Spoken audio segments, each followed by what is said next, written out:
Awareness, the final frontier. These are the explorations of Jonathan Robinson and BrianTomO'Connor.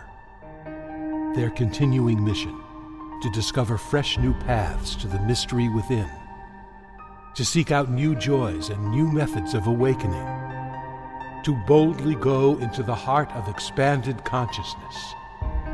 This is Awareness Explorers.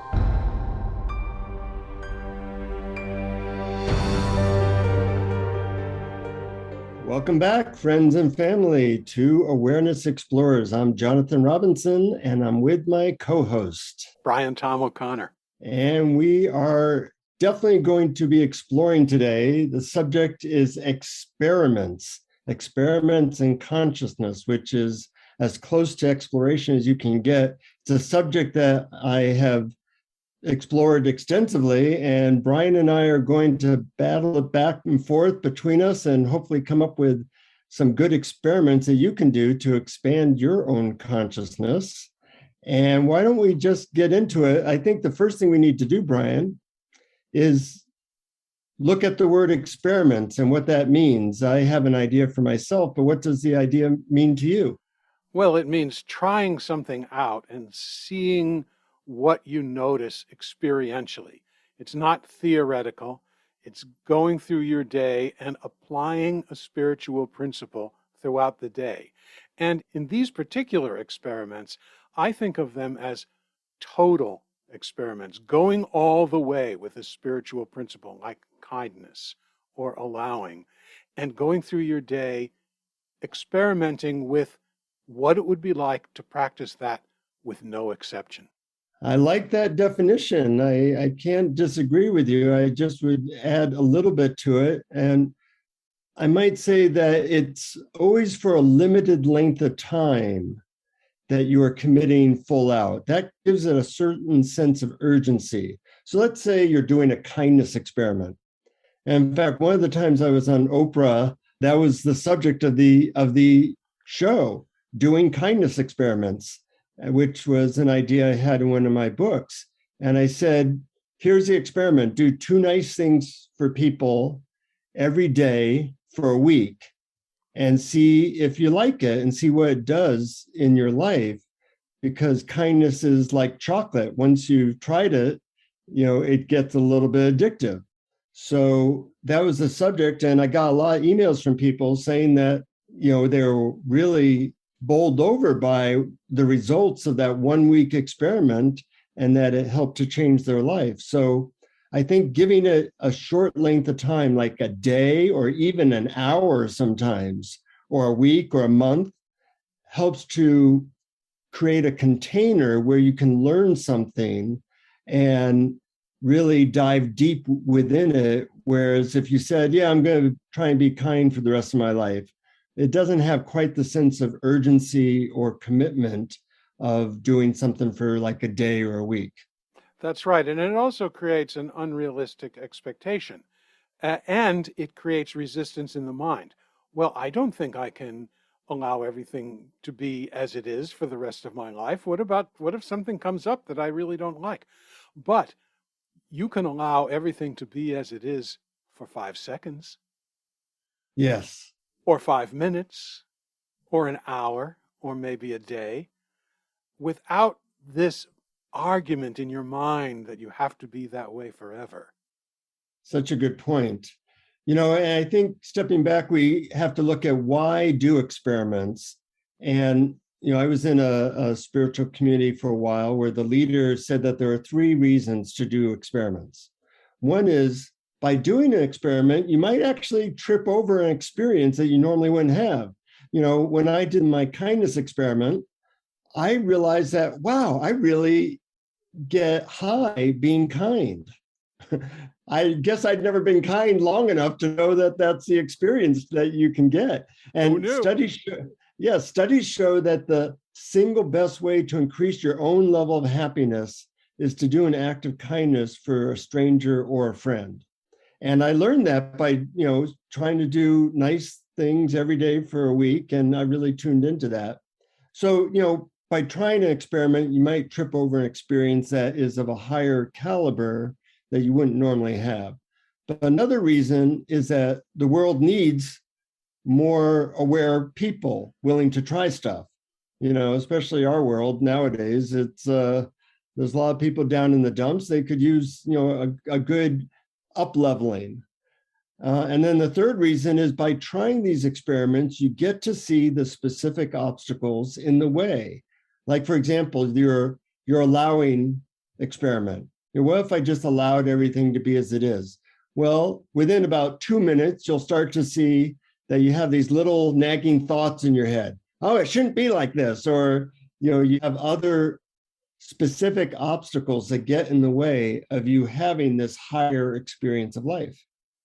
Yes, and I think that third reason is really key, especially in the context of non-dual spirituality, because we can pay lip service to the idea that we are universal awareness and we are the same as everyone else. But when we go out into our lives and ask, well, what if I treated everyone as myself?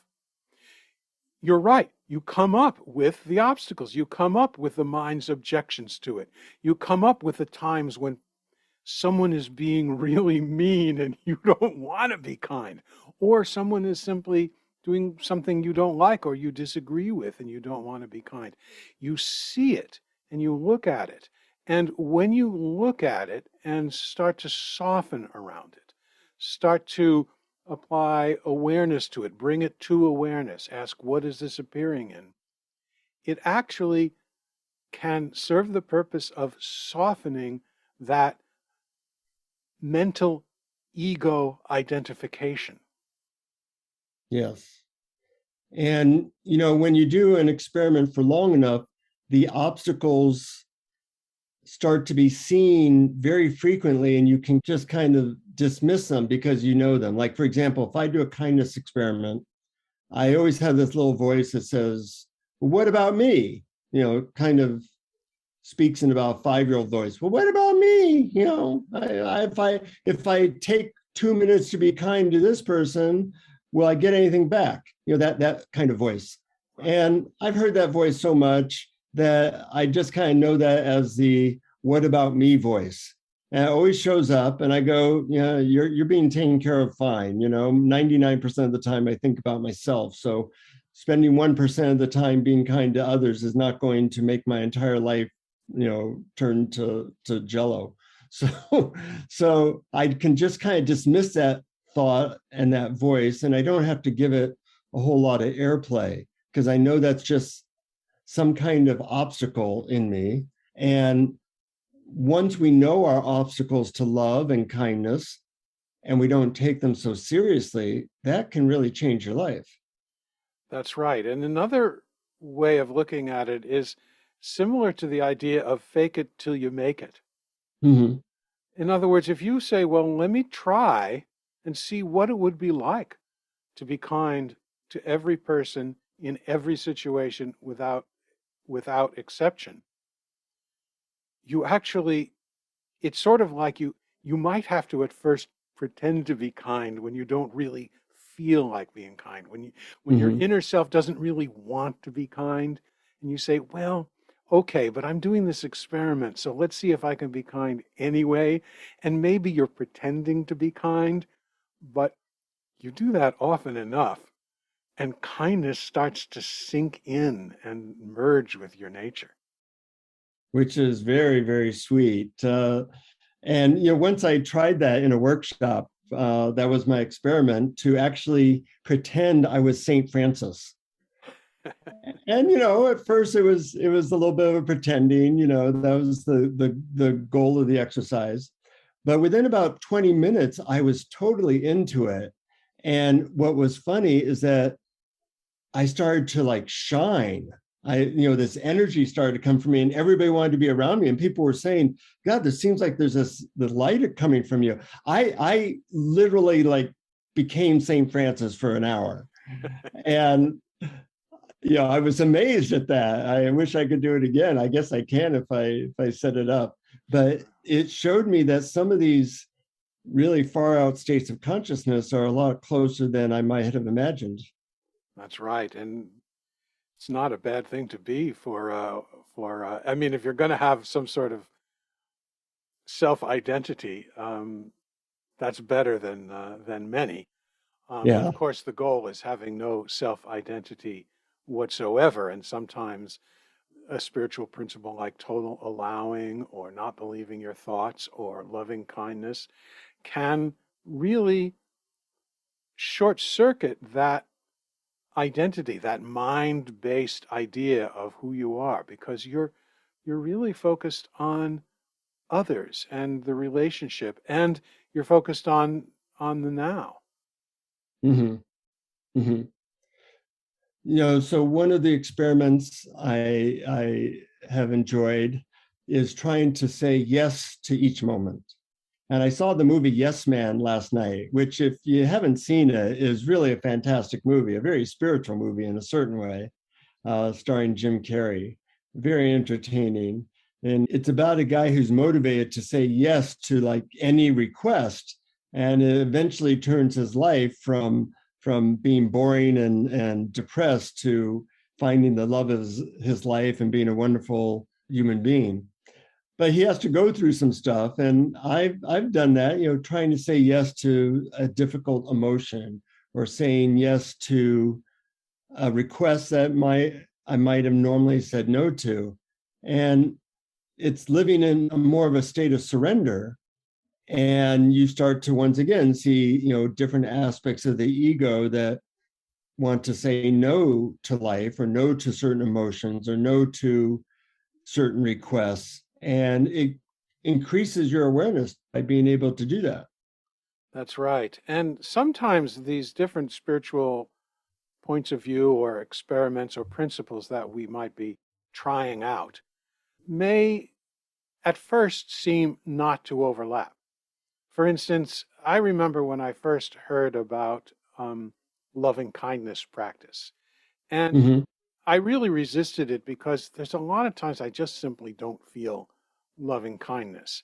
And if I'm practicing allowing everything to be as it is, including the way I feel, it means that I'm going to allow myself to feel grumpy if feeling grumpy is the way I feel, But on the other hand, so you can actually take one day and allow everything to be as it is, including how you feel. And that might include feeling grumpy and being okay with feeling grumpy, not trying the strategies to change it. And then on another day, you can try the experiment.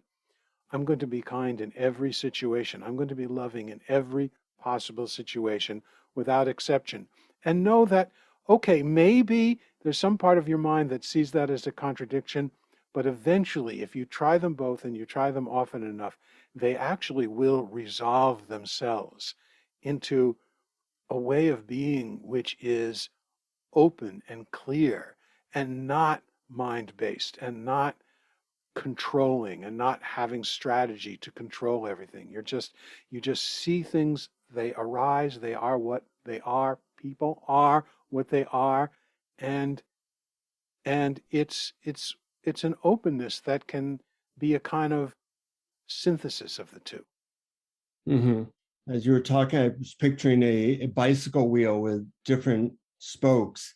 On the outer surface of the wheel, everything looks like it might be the opposite, loving kindness and allowing whatever is to be there. But if you travel those spokes down, they meet in the center hub.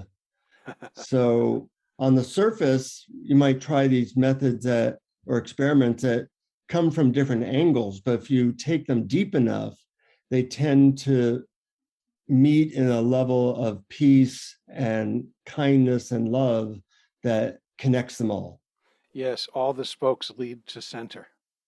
Yeah, yeah. Yeah, beautiful. I've tried some wild experiments in my time, Brian, and I just want to report on a couple of them. One of them was my former teacher realized that I was born Jewish. I didn't really know much about Christianity other than I liked self-righteously arguing about how parts of the Bible were pretty ludicrous. And so he gave me the assignment for 6 months to become a Christian. And this was devastating to me at the time.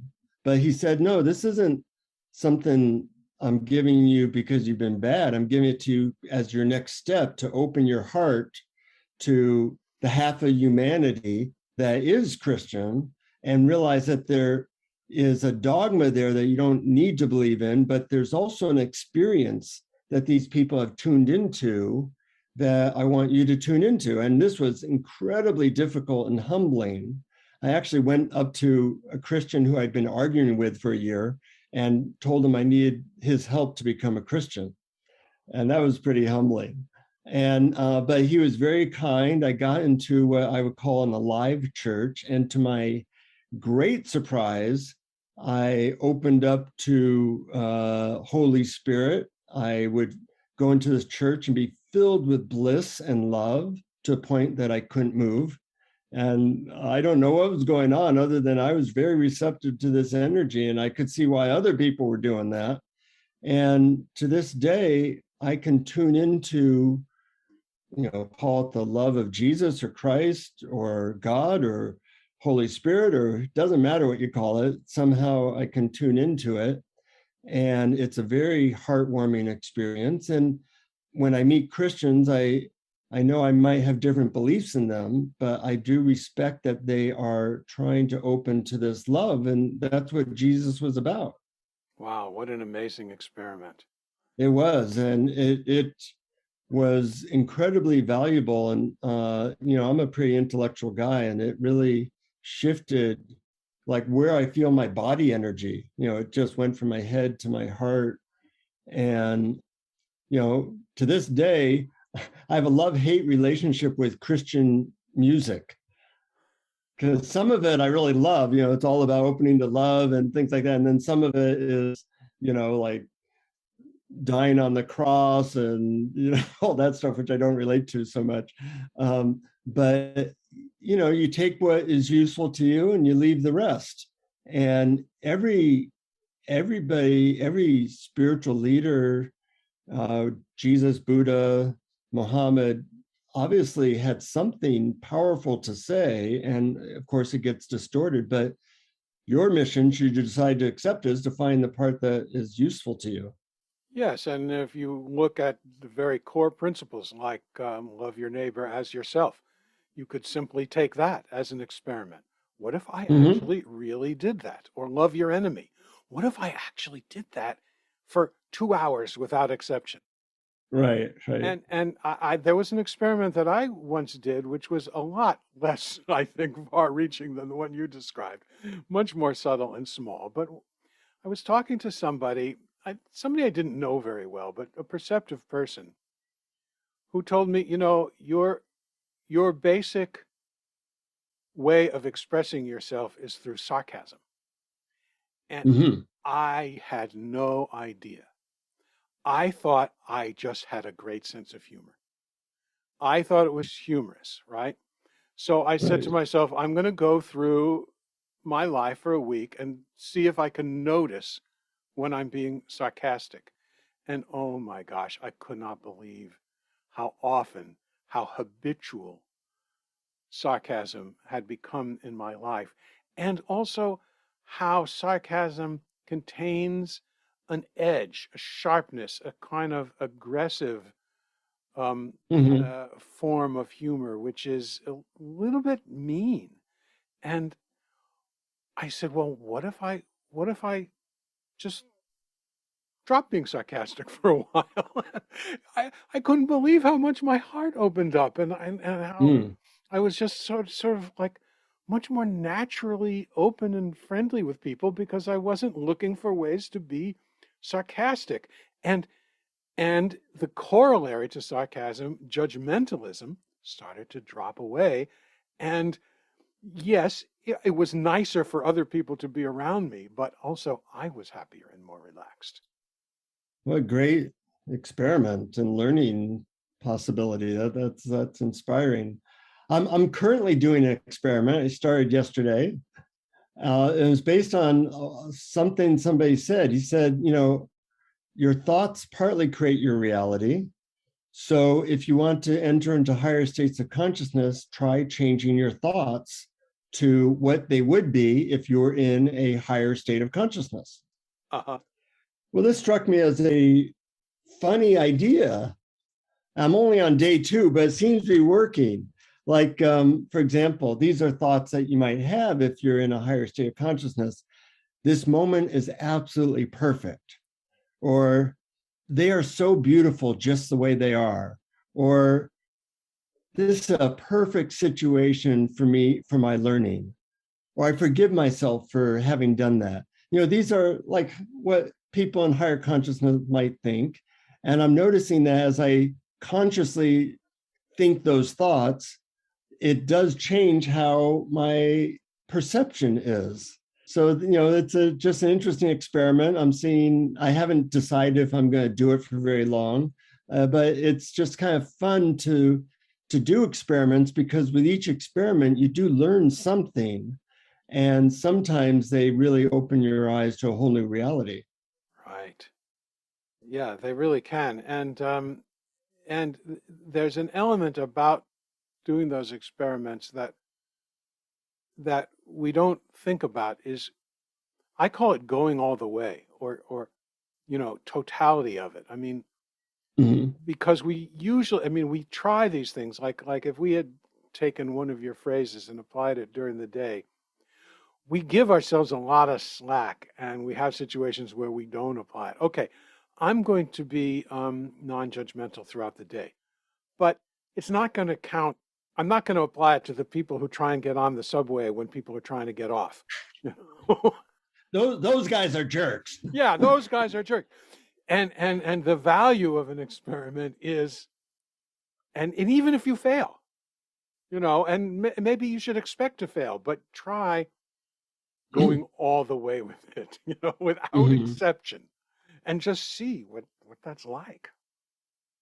Yeah, and seeing the obstacles is a success. That's not a failure. That's like, oh, that's the information I need. What specifically is in the way of me being non-judgmental? There you go. That's a major success to see that kind of stuff. Yeah. What Let's are talk some? about a couple of different experiments that we have found useful. I know that you've done some. What's an example of an experiment that you think is good to try? Well, we have we talked about that when we were planning this episode. We sort of came up with a list of them, and I'm sure it's not exhaustive, but we talked about total kindness, total allowing. How about total forgiveness? Yeah, as you know, I did I've been sometimes doing a gratitude experiment where I use the thank you mantra, and it's you start off being grateful for the things that are easy to grateful, and then you're grateful for the guy cutting you off, on the freeway because you want to learn compassion, and then you're grateful for losing a lot of money in the stock market because that life is about letting go, and the more difficult things. But you start easy, and you see how far you can extend this feeling of gratitude for whatever curriculum shows up in your life. Right. And gratitude was the next one on my list. So I'm glad you pointed that out. Another one is totally not believing your thoughts, Yeah. because thoughts actually create virtual reality. And when we can experience life and the world without those words going through our mind, we're experiencing real reality right now, the present moment. And so what if you and thoughts tell you all sorts of things and their positions, and they create this sense of where you are and who you are and your identity, which is not your real identity. So thoughts are leading you away from your true nature. So what if you tried not believing them? Yeah, and the whole Byron Katie, the work system, when we interviewed her, is really comes down to not believing your thoughts. And behind that is not believing whatever you believe. That's right. So, it's more subtle. But what if I realize, or what if I tried on the quote belief as an experiment that I have no clue whatsoever that any of my beliefs or thoughts have any relationship with what's actually reality? Yeah, that would be a great experiment. And you would immediately see What's in the way of that? Well, yeah, I don't believe I know what's going on with the current political situation, but I do know that global warming's a problem. You know, you'd start to see that there's certain constrictions you have that you believe is absolutely true and you're holding on to them. And that holding on and constriction can keep you away from the clear, open presence of this moment. Hmm. And another principle that, in fact, this was the first one I thought of when we were planning this episode, was total humility. Explain that. Well, we usually think we're right. We usually think we know. We usually want to get what we think we want. And if we were totally humble, we would never assume we're right. We would never assume we deserve something more than someone else. We would never assume that bolstering up our ego identity was the most important thing we can do in life. And for 99% of humanity, that's the case. I don't think I have the wherewithal to do that experiment, which would probably maybe be a good thing for me to try. But you just did. That was a humble thing to say. Oh, yes. Okay. 1 point in the humility column. Thank God. No, in a way that goes along with the not believing your beliefs or your thoughts, that, you know, we really don't know. We're nothing that is going on according to physicists is how we perceive things. We don't feel like we're on a big rock going 67,000 miles an hour through outer space while spinning rapidly. None of that seems true. We don't feel like we're 99.99997% empty space, but we are, according to physicists. So one of the things I like about researching the quantum reality in physics is that, as they describe it, everything I believe is completely made up and has no relationship really to what they describe as reality. And there are some philosophers like Donald Hoffman who talk about how they believe that it has been evolutionarily selected that we do not see reality as it is.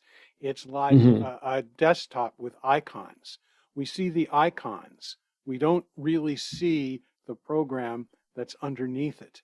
And survival kind of dictates it. But if we really realize that, wow, we're not seeing the world or reality as it is, we're seeing the desktop icon version of it. That can lead to a sense of humility. Well, I mentioned a little bit how people might set up an experiment. One of the ways that's useful, just as in science, is to come up with a kind of hypothesis that you're trying to prove or not, or disprove. Like, for example, I had spent 35 years meditating at least an hour a day.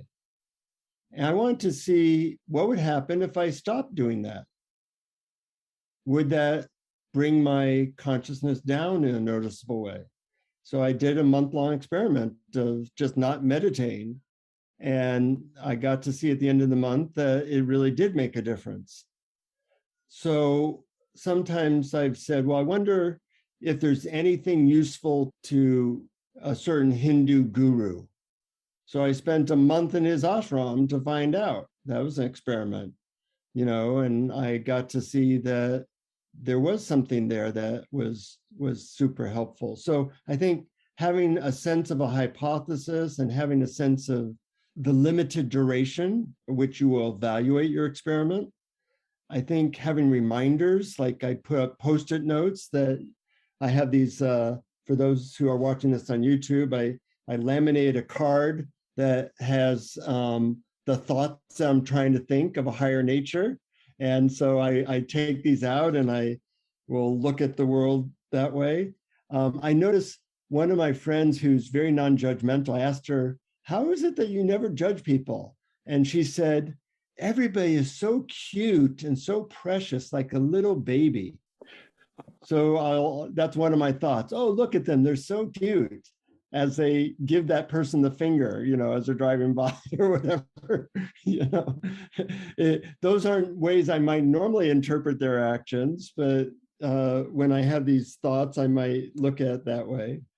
And I think lastly, having a accountability person who you can talk to about what your experiment is and how it's going, that's very useful. It could be. I hadn't thought about that. I tend to think of doing this sort of on my own, and but yeah, sure, sharing it with people, talking about it, and being accountable. An experiment of its own. Yeah. Sometimes when I've done an experiment with somebody, their insights help me to know how to tweak the experiment or how to look at something in a slightly different way than I was doing. I find that helpful. Yeah. Before we go into guided meditations, I want people to know that we're doing an experiment of offering everything we do for free, and yet hoping that you'll support the podcast through Patreon. So that's an experiment that's been kind of fun. We didn't really know how it would go, but people have stepped up and support us, and we really appreciate it. And we return the favor by giving you extra guided meditations and conversations and blogs. And you could go to our Patreon page that explains it all at patreon.com/awareness explorers. And you can support us for as little as $1 a month or as much as $1 million a month. We haven't gotten any $1 million supporters yet, but if you have a lot of millions of dollars, that would be an interesting experiment to try.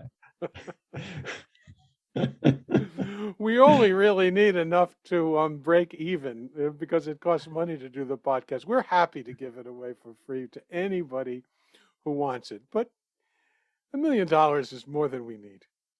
Yeah. Well, I like the idea that we have formed more of a relationship with those supporters, by being in more frequent contact with them. So by trying something, you don't really know how it's going to go, but often you learn by experience, not by thinking about it in your head. Yeah. And one of the things that happens is that when we have a guest on our show, we'll sign off and say, keep exploring and it'll be over. And then we sort of keep chatting and they say something really interesting or brilliant or read a section from their book or something like that. And we sort of excerpt it and give it to our Patreon supporters. Yeah. Yeah. So before we go into a guided meditation, is there any last thoughts you have about setting up experiments or what is a good experiment to try or anything related? Well, I think actually I cover it all in the guided meditation. So I think I'll save all those thoughts for that. Okay. And I'd like people to feel like they can give us the results of their experiments. It might be as little as an hour experiment or a day or a week, but setting it up, writing it on paper so you know what it is, creating post-it note reminders, maybe having a buddy that you can share observations and insights with. We'd love to hear from you. And maybe we'll talk about your experiment and your results from that experiment, what you learned, what you tripped over, how it was useful or not. But I'd love to hear your guided meditation in which you talk about experiments. So let's do that. All righty, will do. I call this going all the way. First, take a nice, easy, deep breath. Close your eyes if it's safe to do so, and relax.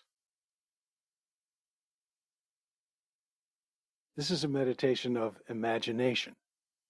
You can use it in the morning to kickstart your day. I'm going to take you through 3 examples of going all the way with a spiritual concept. Some way to experiment throughout your day. Feel free to substitute a different concept. I'll remind you of a list at the end. First, about going all the way. Going all the way means following through with a spiritual aim throughout the day with absolutely no exceptions, no compromises. Let's start with total kindness. Imagine waking up in the morning before getting out of bed and say to yourself, today I'm going to practice kindness without exception. No matter what the day brings, I will meet every person, every interaction with utter kindness. No matter how I'm treated, no matter how much I disapprove of someone, no matter how much I'm tempted into criticism, sarcasm, scolding, judgmentalism, or just plain meanness, I will be kind.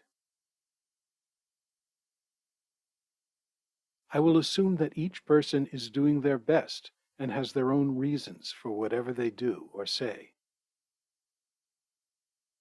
I will find something positive in each person I come into contact with. If I have a kind word, I'll say it. If not, I'll say nothing except what is practical. I will do this throughout the day with no exceptions. Imagine getting dressed and ready for your day with absolute kindness. Imagine having breakfast with absolute kindness. Imagine interacting with your family and your coworkers and strangers and shopkeepers with absolute kindness. Imagine traveling to and from your work or any appointments or errands with absolute kindness. Imagine coming home with absolute kindness. Imagine spending an evening with absolute kindness. Imagine going to bed with the knowledge that you have practiced absolute kindness without exception all day.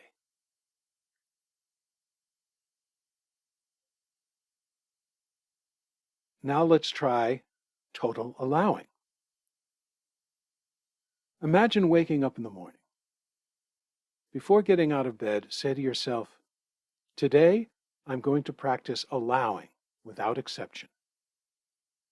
No matter what the day brings, I will allow every event, every person, every interaction to be exactly as it is. I will resist nothing. I will notice every urge to change what is happening and simply choose not to follow through with any strategy to change it. And this includes my emotions, my thoughts, my behavior. This includes other people's emotions and words and behavior. No matter what habitual patterns and strategies arise to change my experience, I will allow what is to be exactly as it is. I will do this throughout the day with no exceptions, just for today. Imagine getting dressed and ready for your day with absolute allowing and no resistance. Imagine having breakfast with absolute allowing. Imagine interacting with your family and your coworkers and strangers and shopkeepers with absolute allowing.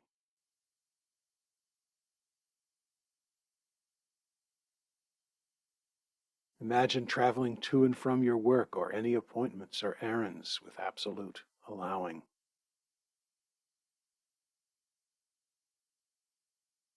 Imagine coming home with absolute allowing.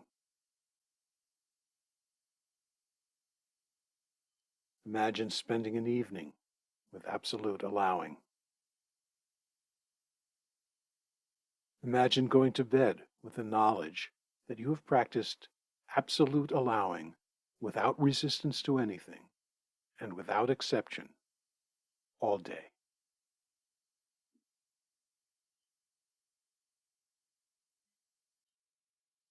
Now let's try total disbelief of thoughts. Imagine waking up in the morning. Before getting out of bed, say to yourself, today, I'm going to practice not believing my thoughts, without exception. No matter what the day brings, I will notice every thought that arises and simply not believe it. Throughout the day, I will notice that every thought is based on imaginary distinctions between things, where no such distinctions exist in reality.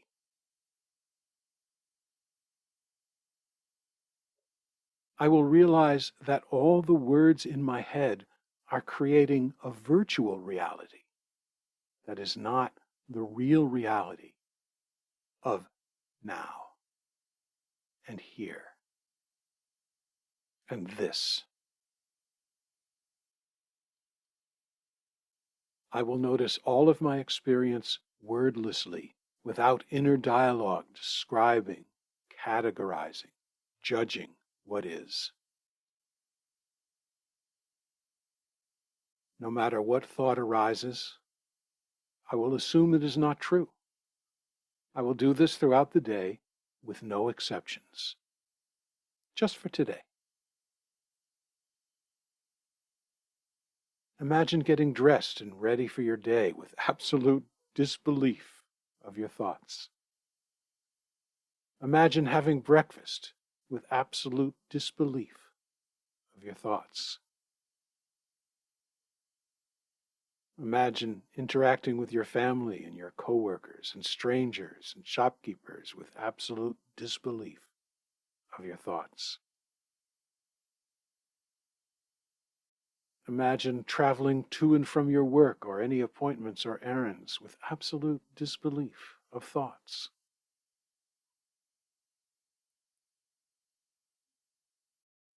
Imagine coming home with absolute disbelief of thoughts. Imagine spending an evening with absolute disbelief of my thoughts.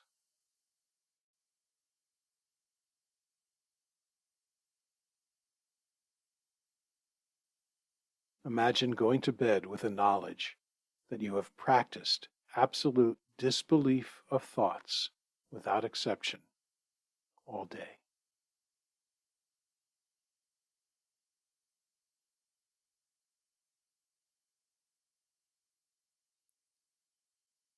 So pick one of these spiritual principles and apply it to all your thoughts and interactions throughout the entire day without exception.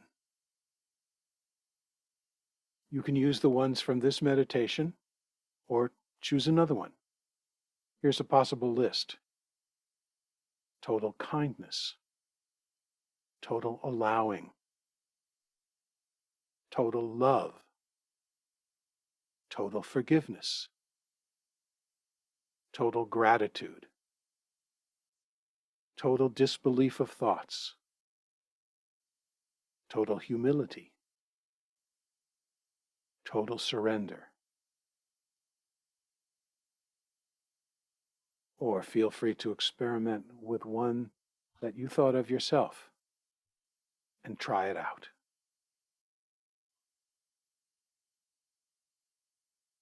Now, take another easy deep breath, and at your own pace, open your eyes.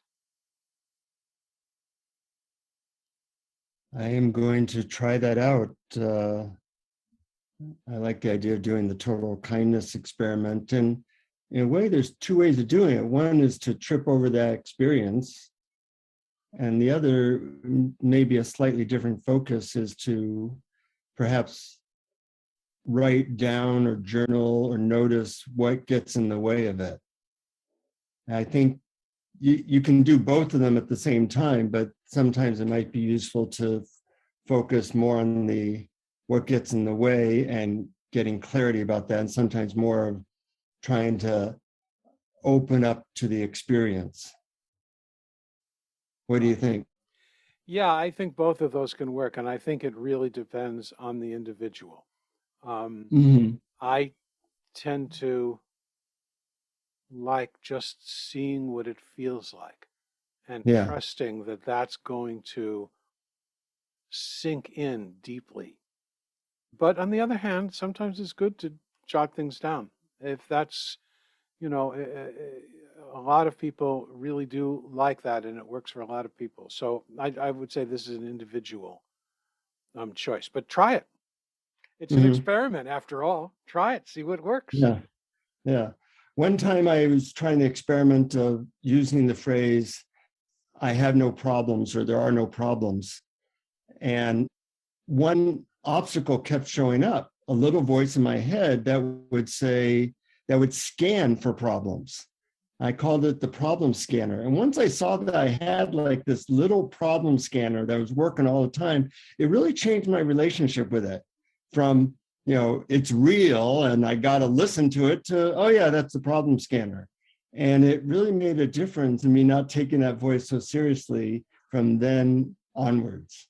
Yes, I think that's really profound. I love that. And as a matter of fact, it actually dovetails with something I said earlier about one of the reasons why you do these experiments.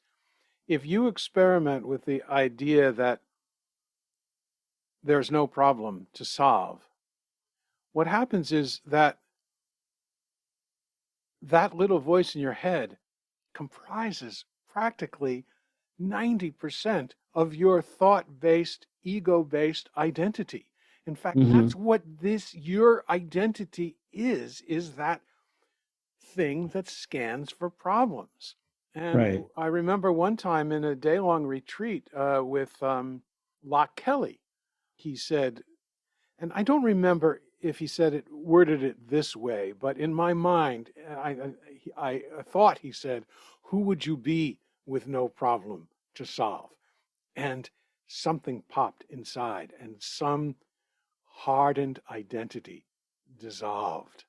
And Yeah, that's the kind of thing that can happen with with these kind of experiments. I totally agree. I'm glad we got a chance to talk about it. It was an experiment, and I think the experiment was successful. I think so. I hope so. I hope so. Let us know about your experiments. We'd be interested in perhaps talking about them. And feel free to tell us of other topics you would like us to talk about, because we like exploring, because we're awareness explorers, and so are you. So until next time, friends, keep exploring. Keep exploring. Thank you for listening to Awareness Explorers. To learn more, you can check out our website at awarenessexplorers.com. Please subscribe to our podcast on your favorite podcast app. We'd love it if you would post a review. And please share our link on Facebook and with family and friends, because knowing yourself as awareness is the greatest gift you can give yourself or someone you love.